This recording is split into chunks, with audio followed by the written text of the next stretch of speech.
है, आज अमावस्या है और आप सबको सुनकर के शायद आनंद हो। श्रीमद् भागवत के प्रथम कथाकार, जिनके मुख से भागवत प्रकट होते ही अमृत तुल्य हो गई, ऐसे श्री सुखदेव जी महाराज, श्री शुकाचार्य जी का आज प्रादुर्भाव दिवस है, आज उनका प्राकट्य दिवस है। श्री सुखदेव जी, ऐसे श्री सुखदेव जी को हम बारंबार प्रणाम करते हैं, बारंबार उनको वंदन करते हैं। श्री सुखदेव जी का भागवत जी के बगल में विराजमान जो सुख आकृति है, तोते की आकृति जैसी है, इनको सुखदेव जी कहते हैं। श्री वेदव्यास जी महाराज के पुत्र, आज उनका मंगल प्राकट्य दिवस, उनको हम बारंबार प्रणाम करते हैं, बारंबार वंदन करते हैं। उनकी कृपा से ही भागवत का रस दसों दिशाओं में, दसों दिगों में फैला हुआ है। सुखदेव जी का प्रादुर्भाव कैसे हुआ, थोड़ी सी उसकी कथा सुनिए। हमारी किशोरी जी श्री राधा रानी सदा गोलोक धाम में विचरण करती हैं और श्री गोलोक धाम में विचरण करते हुए उनके मन में बार बार यह इच्छा रहती है कि कोई मुझे कृष्ण नाम सुनावे। तब सब सखियों को बुला करके श्री जी कहती हैं कि कृष्ण नाम ध्वनि करो, कृष्ण नाम सुनाओ। अब सब सखियां कृष्ण नाम ध्वनि करती तो हैं, लेकिन 24 घंटा श्री जी के कानों को इच्छा रहती है कि कृष्ण कृष्ण कृष्ण कृष्ण बोलते रहो। तब ललिता, विशाखा आदि सखियों ने विचार किया कि श्री जी की इस इच्छा की पूर्ति कैसे हो। तब उन्होंने एक सुक और सारी, अब ये निकुंज की लीला है, बहुत भीतर की लीला है, कभी अवसर होगा संभवतः नासिक में कहूंगा, सुक और सारी की लीला। तो उसमें सुक जो है वो ठाकुर जी के पक्ष की प्रशंसा करते हैं और सारी जो है वो ठाकुर जी के पक्ष का खंडन करती हैं। फिर सारी जो है वो किशोरी जी की प्रशंसा करते हैं और सुक जो है वो किशोरी जी की प्रशंसा का खंडन। और ये सब सुनकर के निकुंज में प्रिया प्रियतम बड़े प्रसन्न होते हैं। जैसे एक आध बात, जैसे सुक जाते हैं, किशोरी जी और ठाकुर जी दोनों बैठे हैं सिंहासन पर, रत्न सिंहासन पर गोलोक धाम में, और यहां से सुख आएंगे और सुख आकर के बोलते हैं कि हमारे श्याम सुंदर तो बड़े सुंदर हैं, इनके नेत्र तो ऐसे हैं, इनका मुखमंडल तो ऐसा है। और भैया मैं कहा बताऊं, हमारे ठाकुर जी इतने मधुर हैं, इतने मधुर हैं, इतने मधुर हैं कि एक एक अंग, एक एक रोमा इनका मधुर है। ये कौन कहता? सुख। इतने में सारी आती हैं किशोरी जी के पक्ष से और वो आकर के कहती हैं इतने मधुर हैं तो फिर गन्ना बना करके इनको रस निकाल लें सब रो, मतलब खंडन करेंगे। और फिर ऐसी बात सुन के किशोरी जी हंसती हैं, ठाकुर जी हंसते हैं, फिर वो किशोरी जी की प्रशंसा करते हैं। तब सुख, तो ऐसे सुख सारी का संवाद बहुत सुंदर है निकुंज लीला में। तो एक बार एक सुख इतनी प्रशंसा कर रहा था, इतनी प्रशंसा कर रहा था, और जब जब उसके मुख से कृष्ण नाम निकले, माधव नाम निकले, मधुसूदन नाम निकले, किशोरी जी के रोंगटे खड़े हो जाते थे। किशोरी जी ने ललिता जी से कहा कि ये सुख इतना प्रिय नाम बोल रहा है, इतना मीठा नाम बोल रहा है ठाकुर जी का, इसको मेरे पास रख दो। तब उस सुख से कहा कि तुमको किशोरी जी की सेवा करनी है। बोले क्या? 24 घंटा केवल ठाकुर जी के नाम सुनाते रहो। तो वही भगवान के मधुर मधुर नाम किशोरी जी को सुनाते हैं। और कई नाम ऐसे हैं जो नाम उस सुख को नहीं पता, तो किशोरी जी उसको रटाती हैं। और सुख तोते का स्वभाव होता है, बहुत जल्दी रट लेता है। बोलो तोता राम राम, तो तोता बोलता है राम राम। कई लोग जो घर में तोते रखते हैं, उनके तोते बोलते हैं।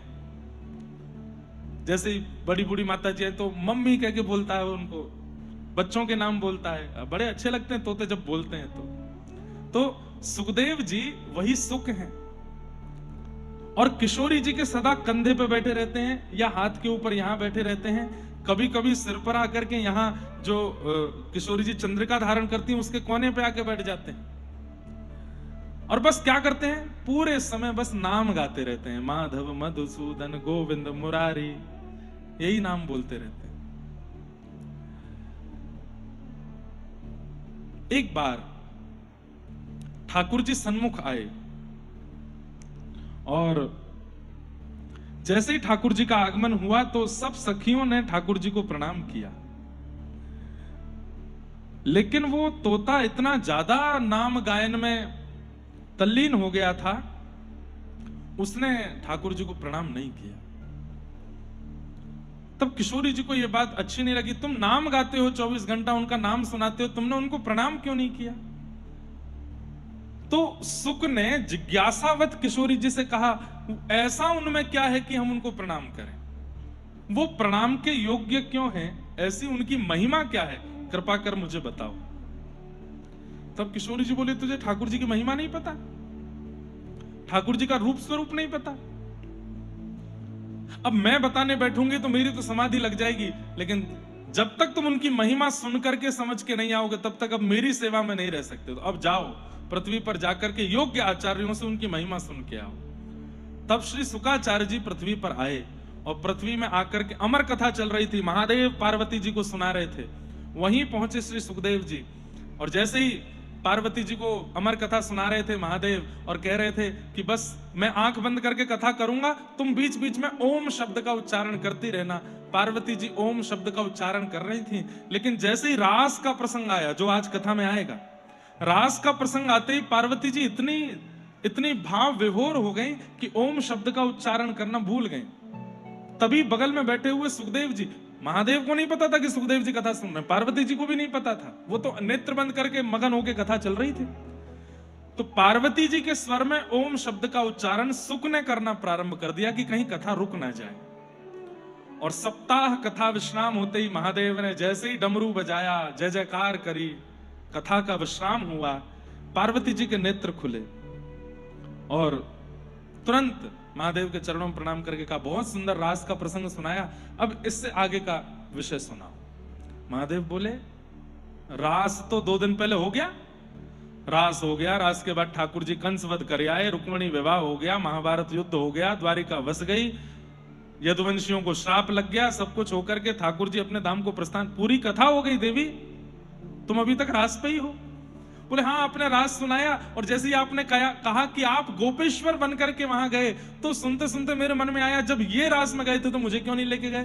तो इस बार कथा रूपी रास में मैं भी गई थी, और वहां श्याम सुंदर के साथ रास हुआ। 2 दिन से वो रास ही कर रहे थे मेरे साथ, मुझे नहीं पता चला कि कथा विश्राम कब हुई। तो आप रास में थी तो फिर ओम कौन बोल रहा था? तभी देखा तो व्यासपीठ के पीछे छोटे से सुखदेव जी बैठे। महादेव बोले, ये ठीक नहीं किया आपने, व्यासपीठ के सन्मुख बैठ के कथा सुनने का अधिकार है, व्यास आज्ञा दे तो इधर या उधर बैठने का अधिकार है, पीछे बैठ के सुनने का अधिकार तो नहीं है। आपने कथा की परंपरा तोड़ी है, ये श्रवण परंपरा में आपने भेद किया है, इसका दंड आपको मिलेगा। और त्रिशूल लेकर के महादेव सुखदेव जी के पीछे, उस सुख पक्षी के पीछे चले।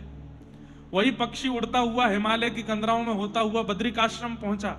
सरस्वती नदी के तट पर श्री वेदव्यास जी महाराज की पत्नी विटिका जलपान कर रही थी, मुख खोल करके जलपान कर रही थी। तभी सुखदेव जी ने सोचा, कोई गुफा में जाऊंगा, महादेव तो सब जगह ढूंढ लेंगे, ये सबसे बढ़िया गुफा है, और उन्हीं के मुख से होकर गर्भ में प्रविष्ट हो गए। महादेव जान तो गए थे, लेकिन महादेव यह, अच्छा एक बात, अब कई लोग कहेंगे महादेव ने क्रोध क्यों किया? नहीं, महादेव और नारायण सब जानते हैं कि कब कहां कैसे क्या होना है। महादेव बोले कि भाई तुम यहां अमरनाथ में बैठे हो, तुमको तो वहां बद्रिकाश्रम पहुंच के प्रकट होना है व्यास जी की पत्नी के गर्भ से। तो महादेव तो केवल सहायक बने उनको बद्रिकाश्रम तक ले जाने के, और वहां जाकर के विटिका के मुख में होकर गर्भ में प्रविष्ट हो गए। महादेव लौट के चले गए। 12 वर्ष तक अपनी मातृगर्भ, 12 वर्ष तक उसी उन विटिका जी के गर्भ में रहे। 12 वर्ष बाद कथा सुनते, जो सुनी थी महादेव से, उसका उच्चारण करना प्रारंभ किया। तब विटिका जी को अनुभव हुआ कि मुझे ऐसा क्यों लगता है कि कोई श्लोक बोलता है, कोई ब्रह्म ज्ञान की बातें करता है, और ये कहां से आवाज आती है? मेरे भीतर से आती है। तो वेदव्यास जी को बताया, तो वेदव्यास जी ने दिव्य दृष्टि से देखा तो समझ गए, ओहो देवी, आपके गर्भ में तो साक्षात भगवत कृपानुरागी साक्षात से सुखदेव जी विराज रहे हैं। प्रणाम करते हुए बाहर से ही सुखदेव जी से कहा कि आप प्रकट होइए। तब सुखदेव जी बोले, मैं नहीं आऊंगा। क्यों? ये संसार बहुत भयभीत है, माया से चंगुल में फंसा हुआ है, मुझे खींच लेगा अपनी ओर। ठाकुर जी आके अगर मुझे आश्वासन देंगे कि माया मुझे नहीं सताएगी तो मैं जन्म लूंगा। तो भगवान ने प्रकट होकर आश्वासन दिया, आप प्रकट होइए, आप माया में फंसने के लिए नहीं, माया में फंसे जीवों का उद्धार करने के लिए पृथ्वी पर आए हैं, आइए। तब भगवान की आज्ञा मान करके आज के दिन श्री सुखदेव जी महाराज अपनी मातृ गर्भ से प्रकट हुए। बोलो सुखदेव जी महाराज की। यम प्रव्रजन्तमनुपेत अपेत कृत्यम द्वैपायनो विरह कातर्या जुहाव पुत्रेति तन्मयतया तरवोभिनेदु तम सर्वभूत हृदयं मुनिमानतोऽस्मि। महाभारत में अग्नि मंथन से आपका प्रकट हुआ, ऐसी कथा महाभारत में आती है। अन्य पुराणों में अन्य भाव हैं, पर ऐसे श्री शुकाचार्य जी का आज प्रादुर्भाव है, उन्हें प्रणाम करते हैं। बंधुओं, आपको पता होना चाहिए सुखदेव जी कौन है। शुकाचार्य जी की ही कृपा है कि ये व्यासपीठ हम लोगों को प्राप्त है। श्री सुखदेव जी महाराज परीक्षित को कथा सुना रहे हैं और क्या कह रहे हैं? परीक्षित, भगवान 7 बरस के हैं और 7 बरस के ठाकुर जी सब ब्रजवासी को लेकर के गोवर्धन गए हैं और श्री गिरिराज जी की पूजन करवा रहे हैं। गिरिराज जी को पूजन करवाए करके, 56 भोग लगवाए करके, गिरिराज जी की परिक्रमा करवाए करके, सब ब्रजवासी जो वर्षों से इंद्र की सेवा करते आ रहे थे, अब वे सब गिरिराज जी की शरण में आ गए। अब इसके पीछे एक बात और है बंधुओं, देखो, ब्रजवासी सब ठाकुर जी को अपना लाला मानते हैं और लाला मान करके कभी उनको प्रणाम नहीं करते, कभी उनको वंदन नहीं करते, और आवश्यकता भी नहीं है। भाई लाला को कोई प्रणाम क्यों करे? लेकिन ठाकुर जी कभी कभी मन में विचार करते हैं कि भाई मेरे चरणों में बहुत कुछ है और जब तक ये प्रणाम नहीं करेंगे तब तक इनको वो प्राप्त कैसे होगा। देखो, भक्त ने जब ठाकुर जी के प्रति प्रेम अर्पित किया तो ठाकुर जी ने विचार किया, इसको कहां रखूं? सिर पर निवास तुलसी का है, इसलिए ठाकुर जी जहां कहीं भी मुकुट धारण करते हैं तो वहां पर भी मुकुट से पूर्व तुलसी पधराई जाती है ठाकुर जी को। अरे हम कह रहे हैं तुलसी ना भी धारण करते हो तो जल अर्पित करते हैं, अभिषेक के समय जल में भी तुलसी होती है, तुलसी का स्थान यहां है, ठाकुर जी धारण करते हैं। मोर पिच्छ का स्थान यहां है। तो भक्त ने जब प्रेम अर्पित किया तो ठाकुर जी बोले, यहां तो तुलसी विराज रही है, यहां कैसे रखूं? एक म्यान में 2 तलवार नहीं, और प्रेम गली अति सांकरी तामे 2 ना समाये, तुलसी का प्रेम है, वो यहां विराजेंगे। तो भक्त का प्रेम ठाकुर जी ने विचार किया, हृदय में रखूं, तो हृदय में श्री जी विराज रही है, प्रिया जी, यहां कैसे धारण करूं? शीश एक है, हृदय एक है, लेकिन तब ठाकुर जी ने विचार किया, चरण 2 हैं, स्थान भी पर्याप्त है और सबका प्रेम भी। तो भक्तों के प्रेम को ठाकुर जी ने चरणों में स्थापित किया, चरणों में विराजमान किया। और फिर सुनो हमारी बात, चरणों में स्थापित करके फिर क्या किया ठाकुर जी ने? करार विंदेन पदार विंदम मुखार विंदे विनवेशयन्तम वटस्य पत्रस्य पुटेशयानम बालम मुकुंदम मनसा स्मरामि श्री कृष्ण गोविंद हरे मुरारे हे नाथ नारायण वासुदेव जिह्वे पिबस्वामृतमेतदेव गोविंद दामोदर माधवेति। करार विंदेन, अपने हाथों, ये चित्र सबने देखा होगा, हो ही नहीं सकता कि ये चित्र किसी ने ना देखा हो। कैसा चित्र है? करार विंदेन पदार विंदम, ठाकुर जी अपने दोनों हाथों से अपना पैर पकड़ते हैं और पैर को खींच के अपने मुख के पास ले जा करके मुखार विंदे विनवेशयन्तम, अपने पैर के अंगूठे को ठाकुर जी चूसते हैं। देखा है चित्र? कभी सोच नहीं आई, मन में विचार नहीं आया कि भगवान अपना चरण का अंगूठा क्यों पीते हैं? आपके मन में केवल ये बात आ गई, छोटा स्वरूप है इसलिए ठाकुर जी ने कर लिया, बालक है ना इसलिए पी रहे हैं। नहीं, ठाकुर जी अपने भक्तों का प्रेम जो चरणों में भक्तों ने अर्पित किया है, उन सब प्रेमों को मुख के द्वारा अपने उदर में धारण करते हैं, उस प्रेम का पान करते हैं जो भक्तों ने चरणों में अर्पित किया। ये पूरे दिन पंडरीनाथ भगवान के सब लोग चरणों में प्रणाम करते हैं। हमें विश्वास है रात्रि कपाट बंद होते ही श्री पंडरीनाथ भगवान ऐसे लेटते होंगे और अपने चरणों का पान करके जितने भक्तों ने प्रेम अर्पित किया चरणों में सब पीते होंगे। और इतने में ही सुबह के 3:30-4 बजते होंगे, काकड़ा आरती है और तुरंत श्री पंडरीनाथ जी का मुंह दर्शन खुलता है। तो सुबह सुबह आप एक चीज अनुभव करना, जैसे बहुत भोजन करने के बाद में व्यक्ति तृप्त दिखाई देता है ना, संतुष्ट दिखाई देता है। हाँ, भोजन नहीं किया हो तो बड़ा ऐसा लगेगा कि उदास हो गया है, हताश हो गया है, बहुत जो है निर्बल दुर्बल सा हो गया है। लेकिन अत्यंत प्रसाद पाकर के व्यक्ति नाश्ता भोजन करके संतुष्ट लगता है। कभी जाइएगा, अनुभव करके देखना। रात्रि के शयन आरती में पंडरीनाथ जी बड़े सुस्त लगते हैं, लेकिन मंगला का दर्शन खुलते ही ऐसा लगता अत्यंत तृप्त। वो तृप्त कहां हुए? बोले बंद दरवाजे के पीछे अंगूठा ही पी रहे थे। सब भक्तों का प्रेम पान करके संतुष्ट हो जाते हैं, तृप्त हो जाते हैं और फिर दोबारा तैयार हो जाते हैं। सुबह से खड़े हो जाते हैं, आप महाराज सबके दर्शन, सब चरणों में आके प्रणाम करते, पूरे दिन प्रणाम करो, फिर रात्रि को फिर पान करते हैं। करार बिंदेन पदार विंदम मुखार बिंदे विनवेशयन्तम वटस्य पत्रस्य पुटे शयानम बालम मुकुंदम मनसा स्मरामि। अच्छा, एक बात यहां पर आज्ञा क्या दी गई है? मनसा स्मरामि। कभी जीवन में कितनी भी बड़ी विपत्ति आ जाए, हम बहुत बड़ा सूत्र बता रहे हैं, ध्यान रखिएगा। जीवन में कितनी बड़ी विपत्ति आ जाए, कितनी बड़ी आपत्ति आ जाए, कितना भी विषाद आ जाए, संकट आ जाए, कष्ट आ जाए, एकांत में बैठ करके इसी झांकी का आप चिंतन किया करो। परिवार में कुछ दुविधा आई है, शारीरिक कोई रोग लगा है, पीड़ा हुई है, माताजी से, पिताजी से, बच्चों से, पत्नी से, पति से, परिवार से, या जहां काम करते हैं वहां से किसी भी प्रकार की पीड़ा आई है, एकांत में बैठ करके ठाकुर जी के इस झांकी का मनसा स्मरामि, मन में स्मरण कीजिए और मन में इस छवि को स्थापित कर दीजिए, विराजमान कर दीजिए।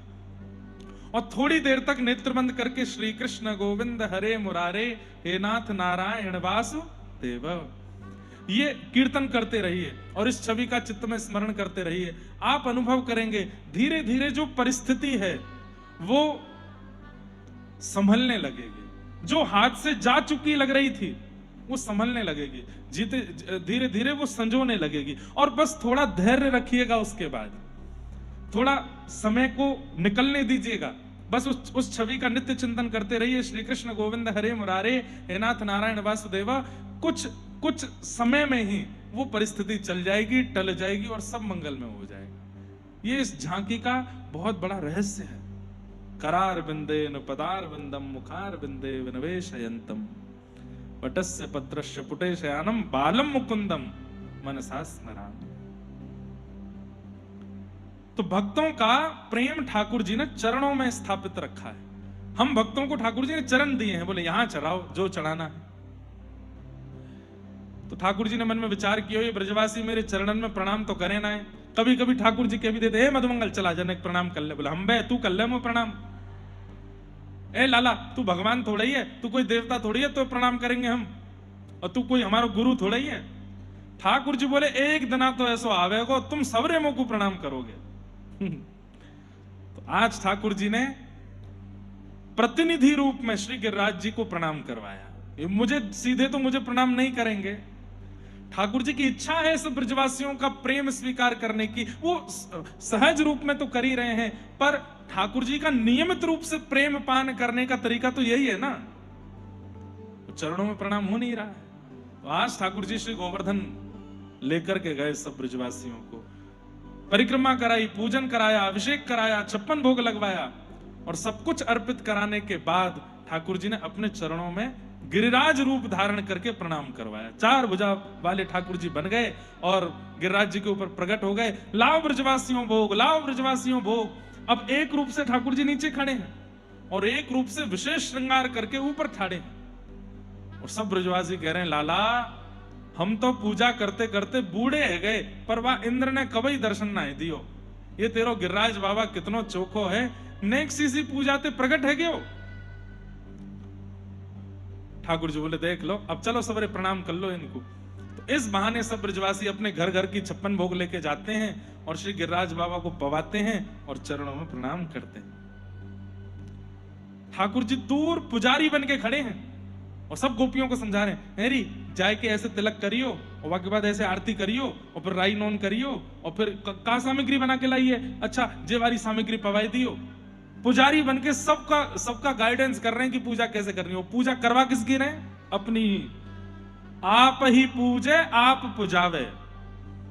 और ये सब लीला किसी को नहीं पता चली, केवल श्री जी को पता चल गई है।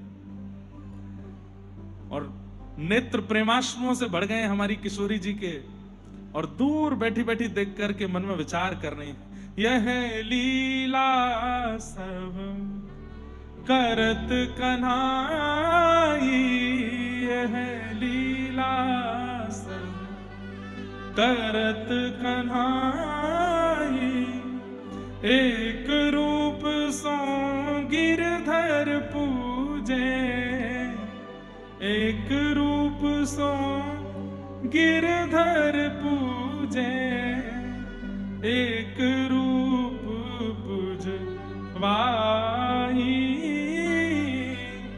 यह लीला सब करत कन्हाई।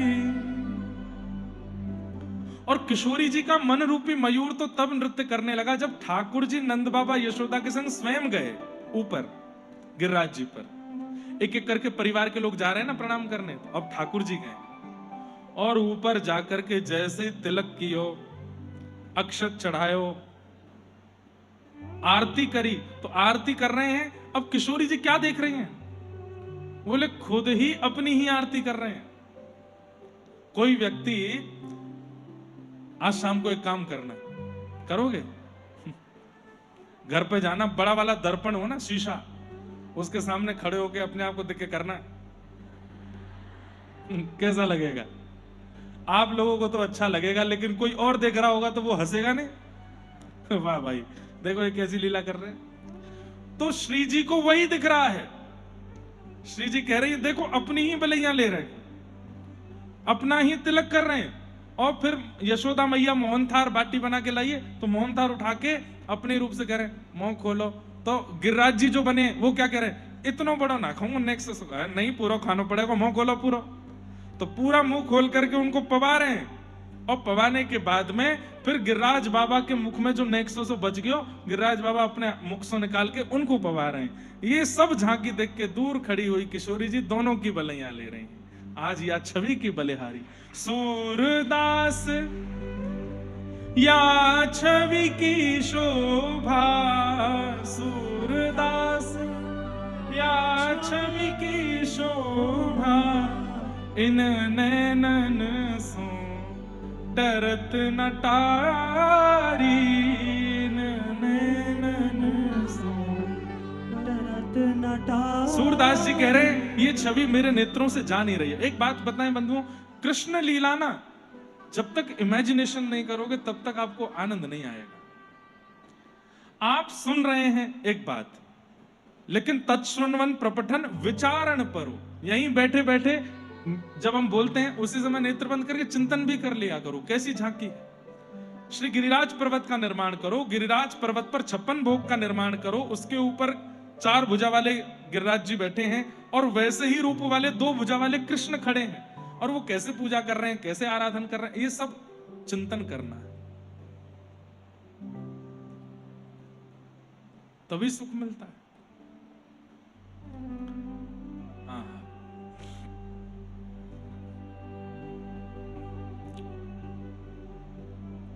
खूब प्रेम से सब ब्रजवासियों ने गिरिराज बाबा का 56 भोग किया। तभी नारद जी आए और चुपचाप 56 भोग की सामग्री में से कुछ सामग्री उठा के ले गए और सीधे पहुंचे इंद्र के पास, और इंद्र से जाकर के बोले हाथ आगे करो। इंद्र ने हाथ आगे किया तो लो मोहनथार खाओ। जैसे मोहनथार पाया बोला ये कहां से लेके आए आप? बोला अच्छा लगा? बोले हाँ। पेड़ा खाओ, रसगुल्ला खाओ, गुलाब जामुन खाओ। खूब प्रेम से पाने के बाद इंद्र बोला बताइए तो सही कहां से लाए, इतना बढ़िया सामग्री कहां से लाए? तब नारद जी बोले हमको तो पता था, तुमको पता होगा, लेकिन तुमको तो पता नहीं है। बोले तो तुम्हारी पूजा बंद हो गई है नीचे? ये ब्रजवासी तुम्हारी हर साल पूजा करते थे? बोले हाँ, सब बंद हो गई। कैसे? बोले वो नन्हे से 7 वर्ष का लाला कृष्ण जो अपने आप को भगवान बताता है, नारद जी तो जबरदस्ती चेता रहे थे, उसने अपना ही एक और रूप प्रकट कर लिया है, 4 भुजा रूप धारण करके, और उसकी पूजा करवा रहा है। तुम्हारी पूजा बंद हो गई। अब देखिए कितनी बड़ी विडंबना वाली बात है। इंद्र को नहीं पता कि कृष्ण भगवान है, पता है, लेकिन कई बार व्यक्ति को अपनी सेवा, अपनी पूजा, अपनी मान, अपनी प्रतिष्ठा इतनी प्रिय होती है कि उसके आगे वो दूसरे की पूजा स्वीकार नहीं कर सकता। इंद्र को नहीं पता कि भागवत जी में वर्णन आता है कि जब भगवान प्रकट हुए तब इंद्र ने भी स्तुति गाई थी। तो वही कृष्ण जब आज ब्रजवासियों से गोवर्धन पूजन करवा रहे हैं तो फिर इंद्र मान क्यों कर रहा है? अब यहां 2 पक्ष हैं, ध्यान से सुनिएगा। एक पक्ष तो हम मानवों को समझाने के लिए कि भाई स्तुतियों से बचो, जितनी ज्यादा अपनी स्तुति करवा लोगे, जितना अपना सम्मान करवा लोगे, जितना अपने आप को हम प्रणाम के लिए क्यों मना करते हैं? हमको संतों की आज्ञा है, हम लोगों से मना करते हैं हमको छू के प्रणाम मत कीजिए, दूर से प्रणाम कर ले। कथा सुना रहे हैं तो प्रणाम तो आप करोगे ही, लेकिन हमको स्पर्श करके प्रणाम मत करो, क्योंकि हमको संतों की आज्ञा से मना है। 2-3 चीजों की हमको मना है। उसमें एक मना यह है कि अपने आप को प्रणाम नहीं करवाना है, दूसरा किसी के सिर पे हाथ नहीं रखना है। इसलिए कोई कहता भी सिर पे हाथ धरो तो हम कमर पे ही धरते हैं, सिर पे। छोटे बच्चों को तो प्रेम देते हैं। अभी संत ने क्या सोच के कहा, उसके पीछे मुझे जो कारण लगता है वो ये कि एक बार चरण स्पर्श यदि हुआ तो बार बार इच्छा होने लगती है। और मान लीजिए 5 लोग आए, 3 ने प्रणाम नहीं किया, 3 ने प्रणाम किया, 2 ने नहीं किया, तो मन में क्या आएगा? आए तो एक साथ हैं, 3 कर रहे हैं, ये 2 क्यों खड़े हैं, इन्होंने क्यों नहीं किया? और यहीं से पतन शुरू हो जाता है। तो स्तुति के ज्यादा आदी मत रहो, सम्मान की बहुत इच्छा मत रखना, क्योंकि अपमान ज्यादातर उसी का होता है जिसका बहुत सम्मान हुआ हो, और अपमान का बोध भी उसी को होता है जिसने बहुत सम्मान करवाया हो। इसलिए सम्मान को सिर पर मत चढ़ने दीजिए। महादेव बनिए, वो नीलकंठ हैं, भरी सभा में दक्ष प्रजापति ने अपमान किया, कंठ में धारण कर लिया उस विष को अपमान के। इसीलिए बाकी सब देव हैं, वो महादेव हैं। सम्मान से बचिए बंधु। आप कुछ भी श्रेष्ठ करेंगे, कुछ भी अच्छा करेंगे, कुछ भी बहुत बड़ा करके आएंगे, दुनिया आपको सम्मान देगी। आपने उसको स्वीकार करना प्रारंभ किया, वहीं से आपका पतन होगा। ठीक है, लोग आपको प्रेज करते हैं, आपकी प्रशंसा करते हैं, आपके लिए अच्छा बोलते हैं, आपको सम्मान देते हैं, वो उनको करने दे, आप उसको स्वीकार मत कीजिए। हाथ जोड़ के सिर झुका करके उसी समय अस्वीकार कर दीजिए। अस्वीकार का मतलब कोई गिफ्ट लाया तो फेंक मत दो, स्वीकार करो, पर मन में क्या विचार करो, अधिकारी नहीं हूं मैं इसका। किसी ने माला पहनाई तो माला स्वीकार तो करो, पर मन में क्या सोचो, मैं इसका अधिकारी कदापि नहीं हूं। यह है अस्वीकारीकरण, उसको स्वीकार मत करो। अस्वीकार करोगे तो उस स्थिति में पहुंच जाओगे कि जहां बड़े बड़े लोग नहीं पहुंच पाए, और जहां आपने तनिक से सम्मान को भी स्वीकार करना शुरू कर दिया, वहीं रह जाओगे, उससे ऊपर नहीं जा पाओगे। इसलिए इंद्र के मान का एक कारण तो ये हम सबको समझाने के लिए है कि भाई स्तुति जब प्रिय लगने लगती है ना, तो इंद्र जैसा स्वभाव भी हो सकता है एक दिन कि भगवान की स्तुति हो रही है, ये इंद्र को स्वीकार नहीं हो रहा है,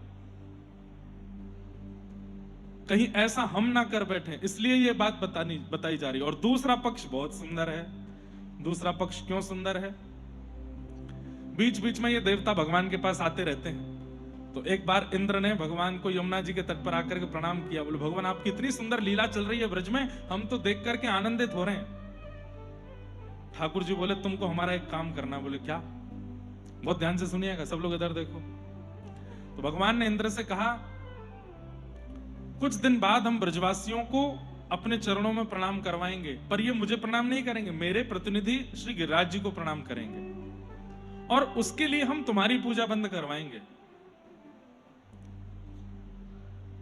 तुम क्या करना, तुम्हारी पूजा बंद हुई इसलिए कोपित होकर के खूब जोर की वर्षा करना, और इतनी वर्षा करना कि उस वर्षा से बचाने के लिए मैं गिरिराज जी को धारण करूंगा। अब मैं गिरिराज जी क्यों धारण करूंगा? ठाकुर जी की ये बात भी कहीं पूर्व में ठाकुर जी कह चुके हैं। कैसे? सब लोग इधर देखो, सुनते जाओ, एक एक क्षण भी छोड़िएगा नहीं। जब हनुमान जी महाराज हिमालय पर्वत लेकर के आए संजीवनी बूटी के लिए, तो सब लोग हनुमान जी की बड़ी प्रशंसा करते थे। अरे हनुमान जी तो समुद्र लांग के लंका पहुंच गए, लंका में आग लगा करके आ गए, हनुमान जी ऐसे बलवान है, हनुमान जी ऐसे, हनुमान जी ऐसे। तो एक दिन हनुमान जी ने राम जी से कहा, मेरा नाम क्या है? हनुमान। जो मान का हनन करता हो वो हनुमान है, और मेरा इतना सम्मान होता है नाथ, ये मुझे प्रिय नहीं लगता। ठाकुर जी बोले हम कुछ करेंगे। आज जैसे ही हनुमान जी पर्वत लेकर के आए संजीवनी बूटनी की जगह, तो लक्ष्मण जी के प्राण रक्षा की तो उत्सव मना ही, उससे ज्यादा उत्सव मना हनुमान जी का नया नाम रख दिया सब लोगों ने। बोले क्या? गिरिवरधारी। बोले कौन है ये? गिरिवर। गिरिवर किसको कहते हैं? श्री हिमालय को ही, पर्वत को ही गिरी कहा जाता है। उसको जो धारण करे वो गिरवरधारी। तो गिरवरधारी गिरवरधारी गिरधारी गिरधारी कहकर के सब हनुमान जी को पुकारने लगे। हनुमान जी रोते हुए गए राम जी के पास, मुझे ये मान अच्छा नहीं लग रहा है, कुछ कीजिए नाथ। ठाकुर जी बोले चिंता नहीं करो, द्वापर आने दो। तुमने जैसे भुजा में पर्वत उठाया, हम तुमसे भी एक हाथ आगे जाएंगे। कैसे? 7 वर्ष की आयु में बाम भुजा की 51 उंगली के नख पे पर्वत धारण करेंगे। तो जो नाम तुमको अभी दे दिया है, द्वापर में ये हमारा हो जाएगा। फिर कलयुग में जब कभी भी गिरधारी कहा जाएगा तो तुम्हारा स्मरण नहीं करेंगे लोग, हमारा स्मरण करेंगे। हनुमान जी बोले मेरा बहुत बड़ा उपकार होगा ना, तो मेरे ऊपर ये काम कर देना।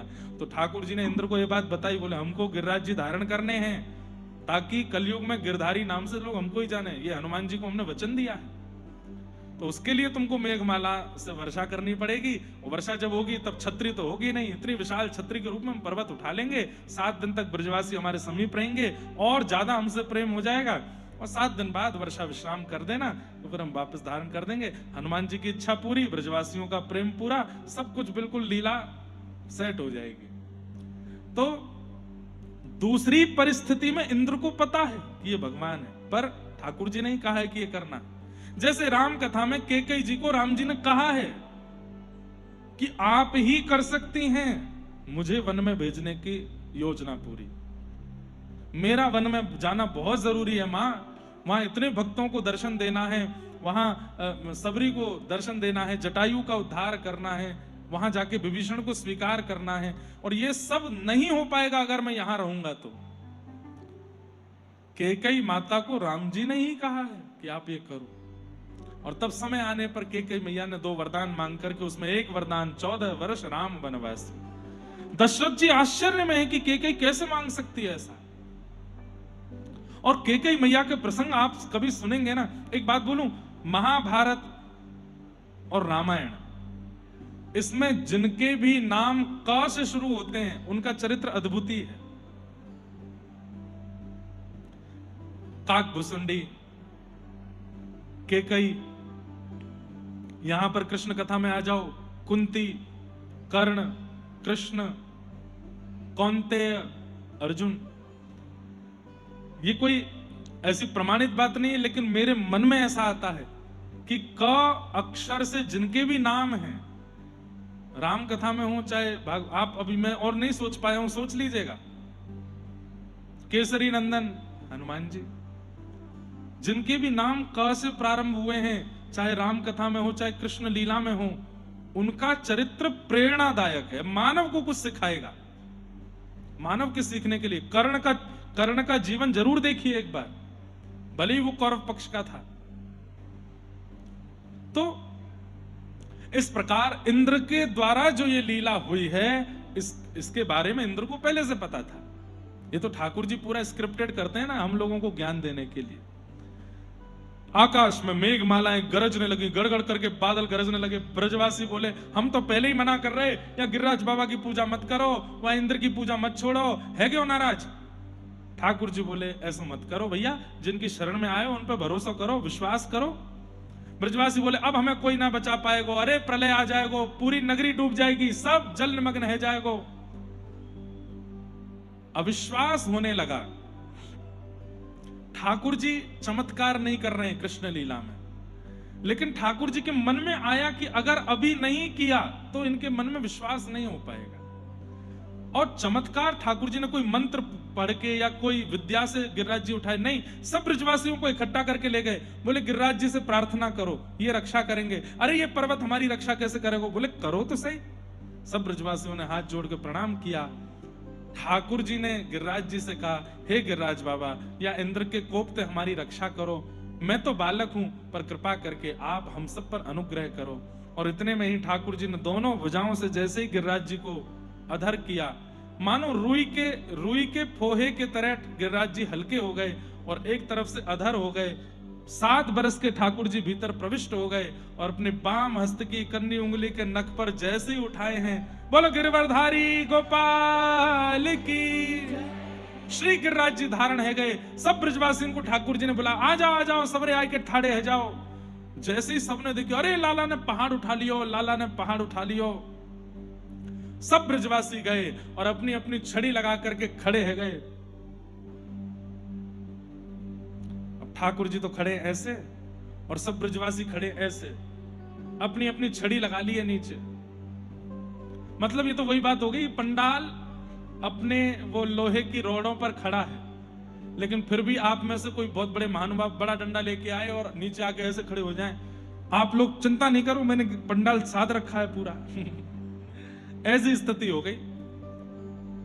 अब ठाकुर जी ऐसे देखें, ऊपर यहां देखें तो सब ब्रजवासी छड़ी लगा खड़े हैं। ठाकुर जी बोले, जे क्या कर रहे हो? लाला तू चिंता मत कर, हमने छड़ी लगा ली है अपनी, और जो गिरिराज बाबा नीचे नहीं आवेगो, तू बिल्कुल चिंता मत करे। और तू यहाँ उंगली नीचे कर ले, ठाड़ो है यूं करके नीचे कर ले, हमने लगा ली है छड़ी। ठाकुर जी बोले, 2-4 किलो वजन नहीं है इनमें, 22 किलोमीटर लंबे चौड़े हैं ये गिरिराज पर्वत हैं, ये तुम्हारी बांस की छड़ी पर टिकेंगे? ब्रजवासी बोले, हमारी तो फिर भी छड़ी है, तेरी तो उंगली है, या उंगली पर टिक जाएंगे? अरे तेरी उंगली तो मोटी, तो हमारी छड़ी है लाला, तू चिंता मत कर, उंगली नीचे कर ले, हमने छड़ी लगा ली है। अब यही प्रेम तो ठाकुर जी को प्रिय लग जाता है। अगर उस समय मैं और आप होते, मैं और आप ब्रजवासी होते, या फिर आज की डेट में ये लीला हुई होती, सबसे पहले तो सारे न्यूज चैनल आ गए होते वहां पे। कैसा लग रहा है आपको गिरिराज जी धारण करके? डिबेट छिड़ गई महाराज। न्यूज रूम में 2 पक्ष बैठे हैं। एक पक्ष तो ये लेके बैठा है, 7 वर्ष का बालक उठा ही नहीं सकता है, हम तो पहले से ही कहते आए हैं कि वो ढोंगी है, पाखंडी है, वो भगवान बताता अपने आप को है नहीं है। दूसरा पक्ष कहता कैसे नहीं हो सकता है, भागवत में लिखा हुआ है। अरे भागवत झूठी है, तुम सब झूठे हो, तुम्हें ये चल रहा होता। हम आप सब लोग तो ठाकुर जी एक सेल्फी ले लें। यशोदा मैया कहते हैं भगो यहां से, लाला के भुजा में गिरिराज जी धारण है, तुम्हें सेल्फी लेने की पड़ी है। नंद बाबा कहा, आप कृष्ण के पिताजी, आप कुछ कहना चाहेंगे इस बारे में? मधुमंगल श्रीधामा अपनी पाग सीधी करके आते, हम नहीं लाला को माखन खवाए के तुम बलवान बनाए हो। ऐसी स्थिति होती। बहुत बड़ी कृपा है कि आज ठाकुर जी नहीं है, उसी समय होली है, बहुत बढ़िया है। ठाकुर जी थाड़े हैं। ठाकुर जी बोले, तो तुम्हारी छड़ी पे ही टिक रहे हैं गिरिराज जी? बोले, हम बे, तू नीचे कर ले उंगली। ठाकुर जी ने जैसी नेक उंगली ढीली करी महाराज, गड़ गड़ गड़ गड़ गड़ गड़ गड़ करके गिरिराज जी नीचे आने लगे। चट चट चट चट सारी छड़ियां एक साथ टूटने लगी। सब ब्रजवासी नीचे दब गए। अरे लाला संभाल संभाल संभाल। ठाकुर जी ने फिर से गिरिराज जी पर उंगली धारण करी और फिर से श्री गिरिराज जी धारण हो गए। अब तो दूर दूर तक एक भी छड़ी नहीं है, कोई सपोर्ट नहीं है। दूर दूर तक ब्रजवासियों को दिख रहा है कि यमुना श्री गिरिराज जी के ऊपर से झरने बह रहे हैं, इंद्र की वर्षा हो रही है, और दूर दूर तक कोई भी नहीं है जिसने कुछ भी ऐसा लगा रखा हो। अकेले ठाकुर जी की उंगली। लाला, ब्रजवासी ऊपर चढ़ के ठाकुर जी की भुजा देखें, सही में यहीं पर टिक रहे हैं। बोले, हम बे, कैसे? तेने इतना बड़ा गिरिराज पर्वत कैसे उठाई लियो? ठाकुर जी बोले हम जय जय हैं, ये हमारे हमने उठायो। उठाओ अपनी भुजा, बाम भुजा उठाओ, उल्टी भुजा उठाओ, ऐसे करो, ये भुजा यहां रखो, बोलो हम जय जय हैं। हाँ करो सबरे प्रणाम, हम जय जय हैं। सबन को ठाकुर जी बोले हम जय जय हैं। ए मधुमंगल श्रीदामा आओ सबरे प्रणाम करो। सब ब्रजवासी बोले अरे लाला तैने ऐसा कौन सा काम कियो जो तू जय जय। ठाकुर जी बोले अरे अब विश्वास नहीं है रो, मैंने पूतना मारी, अघासुर मारो, धेनुकासुर मारो, अरिष्टासुर मारो, कालिया नाग मारो, इतने बड़े बड़े मैंने काम कर दिए और आज मैंने गिरिराज जी उठाए लीनो और मैं कह रहा हूं कि मैं जय जाऊं तो नहीं। ये कोई बालक कर सके, ये कोई सामान्य कर सके। सब ब्रजवासी कह रहे ना लाला सामान्य तो ना कर सके, बालक तो ना कर सके, लेकिन तैने भी नहीं कियो। क्यों? तू भी तो सामान्य, तू भी तो बालक है, तैने कैसे कर दियो? सही पूछे तो ये सब हम ब्रजवासी की ब्रज को प्रताप है, जासे तेने पूतना अघासुर बकासुर मारे। सांची बता तेने गिरिराज जी कैसे उठाए? ठाकुर जी का एक स्वभाव है बंधु, मान देना। ठाकुर जी मान देना जानते हैं, क्रेडिट्स देना जानते हैं, श्रेय देना जानते हैं। और हम मानव हैं, दूसरे का भी श्रेय मारना चाहते हैं, दूसरे का भी मान लेना चाहते हैं, दूसरे का भी क्रेडिट छीनना चाहते हैं। ठाकुर जी मान देते हैं। कछु माखन को बल बढ़ो, कछु गोपन करी सहाय, श्री राधे जू की कृपा सो मैंने गिरिवर लियो। मतलब इस बात में आप एक चीज देखो, हम भी कभी कभी मान दे देते हैं, लेकिन कितना? हाँ भाई इस पूरे कार्यक्रम को करने में हमारा भी योगदान है, इनका कितना? इनका है 30%, बाकी का मेरा है 70%। और कभी कभी दिन हो जाते हैं 50-50 है, और दिन हो जाते हैं तो 40-60 है, और दिन हो जाते हैं तो 30-70 है, और दिन हो जाते हैं तो 10 है, इनका 90% है। पर हम 10 से नीचे नहीं जा सकते।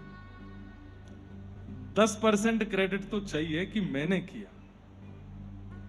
कभी कभी घर में माताएं कहती हैं कितनी बढ़िया सब्जी बनाई मैंने, कितनी बढ़िया पूरन पूली बनाई मैंने, कितना बढ़िया साग बनाया मैंने। इतने में वो छोटा बेटा निकल गया, आलू तो मैं ही खरीद के लाया था, आटा तो मैं ही लाया था पिसवा के, अगर मैं ही नहीं लाया होता तो कैसे बनाती? वो इतना भी चाहिए भाई, थोड़ा तो क्रेडिट दो। कई बार घर के सब बालक बच्चे घूमने जाते हैं, भैया बहुत महाबलेश्वर बहुत अच्छा है, वो कितना सुंदर मौसम है यहाँ, कितनी बढ़िया वादी यहाँ है, कितना अच्छा। एक बिल्कुल गुम बैठा होता है सब बालकों में, क्या हो गया? बताया तो मैं नहीं था, ये तो पीछे पड़ रहे थे गोवा चलो, ये तो कह रहे थे वहां चलो, ये तो मैंने ही कहा पास के पास है महाबलेश्वर चलो। क्रेडिट चाहिए। ये तो मैंने वो बातें कही जो मैं मंच से बोल सकता हूं। हम लोग तो उन चीजों में लड़ लेते हैं। यहां मुझे योग्यता क्यों नहीं दी, क्रेडिट क्यों नहीं दिया, मान क्यों नहीं दिया? पर ठाकुर जी कैसे हैं? A to Z सारे काम करने के बाद भी सारा मान दूसरों को दे देते हैं, इसीलिए वो कृष्ण है। इसलिए कृष्ण भक्त बनना चाहते हो तो मान देना शुरू करो। करने के बाद भी श्रेय मत लीजिए, कर दीजिए पर श्रेय मत लीजिए। आपने किया, ये आप जानते हो, ठाकुर जी जानते हो, इसके बाद किसी और को जनाने की क्या आवश्यकता है? आप जानते हो, आपके नाथ जानते हैं, उसके बाद यदि संसार जान जाए तो अच्छी बात है, नहीं जान रहा है तो जबरदस्ती क्यों माइक पे बोलना, कहीं पेपरों में छपवाना, इंस्टाग्राम सोशल मीडिया पर डाल देना, ये मैंने किया। ठाकुर जी कैसे? पूरा श्रेय दे दिया, और ऐसा भी नहीं एक को दिया, सबको दे दिया। क्या कह रहे हैं? कछु माखन को बल बढ़ो। अरे गोपियों, आज तुम सबके प्रश्न को उत्तर दे रहा हूं। गोपियां बोली क्या? तुम सबरी यूं विचार करती कि मैं घर घर जाके माखन काई को चुराऊं, मैं घर घर जाके दही क्यों चुराऊं? मेरी यशोदा मैया की 9 लाख गैया हैं, दूध है, घी है, दही है, मक्खन है, फिर भी मैं दूसरे इनके घर में जाके क्यों चुराऊं? अरे गोपी, इतनी सारी गोपी इतनो परिश्रम करके मक्खन निकाले, तो प्रत्येक गोपी को परिश्रम मक्खन में आ जावे, तो जन जन गोपीन के यहां जाके मैंने मक्खन चुरायो, सब गोपीन को बल मक्खन ते मुंह में आए गयो। तो इन सब गोपीन की कृपा से मेरी भुजा में इतना बल आयो, मैंने गिरिराज जी उठाई लिए। गोपियों को श्रेय दिया। कछु गोपन करी सहाय, गोपियों को दिया। अब गोप ग्वालों के लिए क्या कह रहे हैं? बोले भैया जैसे ही मैंने गिरिराज जी उठाए, आप सब लोग मेरी भुजा की ओर देखने लगे, मेरी उंगली की ओर देखने लगे, तो आप सबके नेत्रंशों सबरो बल निकल के मेरी उंगली में आए गए, आप सबको बल मेरी उंगली में आएगा, वहां से मैंने गिरिराज जी उठाए लिए। ग्वाल वाल सब एक दूसरे के मुंह की ओर देखें, तब एक ग्वाला बोलो, अरे हम बे लाला सही बोल रहा है। बोले क्यों? 3 दिन आते कछु कमजोरी सी आ गई है हम लोगन में, अब तो चली हमारी सबरी शक्ति निकल के या कि उंगली में चली गई है, तभी तो हम कहें कि घबराहट सी क्यों आ रही है, कमजोरी सी। हम बे लाला सांची कहते ने, हमारी शक्ति ही चली गई है लाला में, गोपीन की शक्ति, ग्वालन की शक्ति। अब गोपी ग्वाल कितने हैं? 400-500 1000 2000 10,000 नहीं है, लाखों की तादाद में गोपी ग्वाल हैं। सबका मान करते हुए ठाकुर जी ने कहा आप सबके बल से मैंने गिरिराज जी उठाए, और अंत में अधिष्ठात्री स्वामिनी किशोरी जी को नाम बोल करके तो मानो पूरे व्रजमंडल को श्रेय दे दियो। श्री राधे जू की कृपा सो मैंने गिरिवर लियो उठाए। राधा रानी कौन? बोले 84 कोस की रानी, उनकी इच्छा के बिना तो यह व्रजमंडल में कछु ना रह सके, उनकी मुंह पे कृपा भई, उनकी मुंह पे दया दृष्टि भई, और मैंने यहाँ गिरिराज पर्वत को धारण कर लियो है। सब ब्रजवासी बोले भैया बोल गिरिराज धारण की जय। सबको मान दिया। हमारे ब्रजवासी गाने लगे, हो नख पे, हाँ नख पे, हो नख पे धार लियो गिरिराज नाम, गिरधारी पायो है, नख पे धार लियो गिरिराज नाम, गिरधारी पायो। हाँ नख पे धार लियो गिरिराज नाम, गिरधारी पायो है, नख पे धार लियो गिरिराज नाम, गिरधारी पायो, धारी पायो नाम गिरधारी पायो है। हाँ पायो है नाम गिरधारी पायो है। अरे हाँ धारी पायो है नाम गिरधारी पायो है। हाँ धारी पायो है नाम गिरधारी पायो है। नख पे नख पे धार लियो गिरिराज नाम, गिरधारी पायो है। नख पे धार लियो गिरिराज नाम, गिरधारी पायो। बोल गिरिराज धरण की।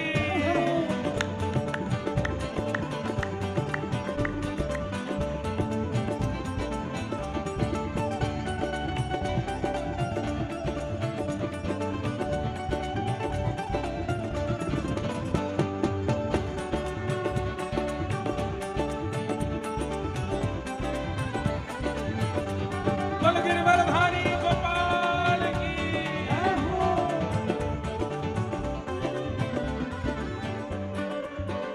ओ पड़ी स्वर्ग में खबर, क्रोध सुरपति को आयो है। पड़ी स्वर्ग में खबर, क्रोध सुरपति को आयो। हाँ मूसल धार अपार, बहुत पानी बरसायो है। ओ मूसल धार अपार, बहुत पानी बरसायो।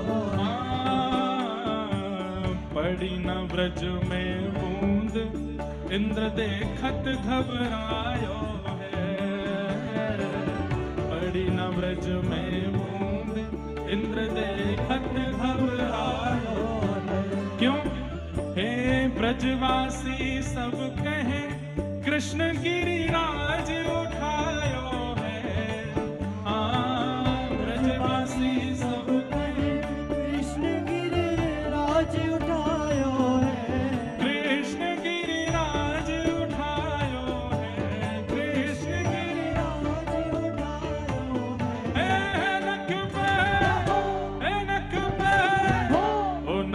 पे धार लियो, गिरिराज नाम गिरधारी पायो है।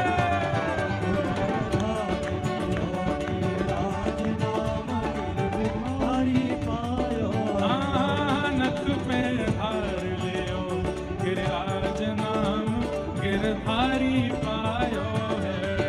नख पे धार लियो,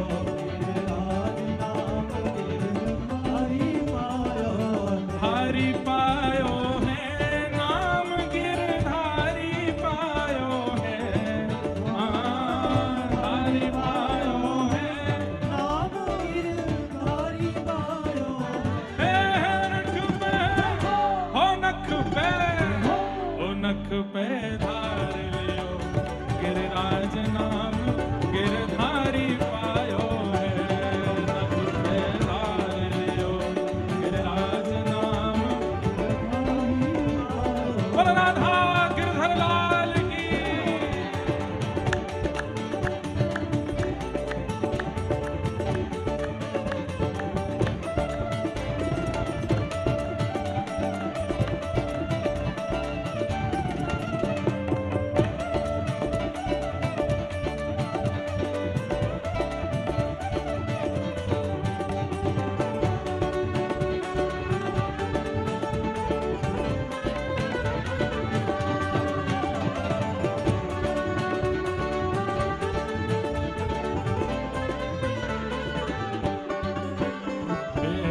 धन धन श्री ब्रज चंद्र इंद्र को मान घटायो है। धन धन श्री ब्रज चंद्र इंद्र को मान घटायो है। धन धन श्री ब्रज चंद्र इंद्र को मान घटायो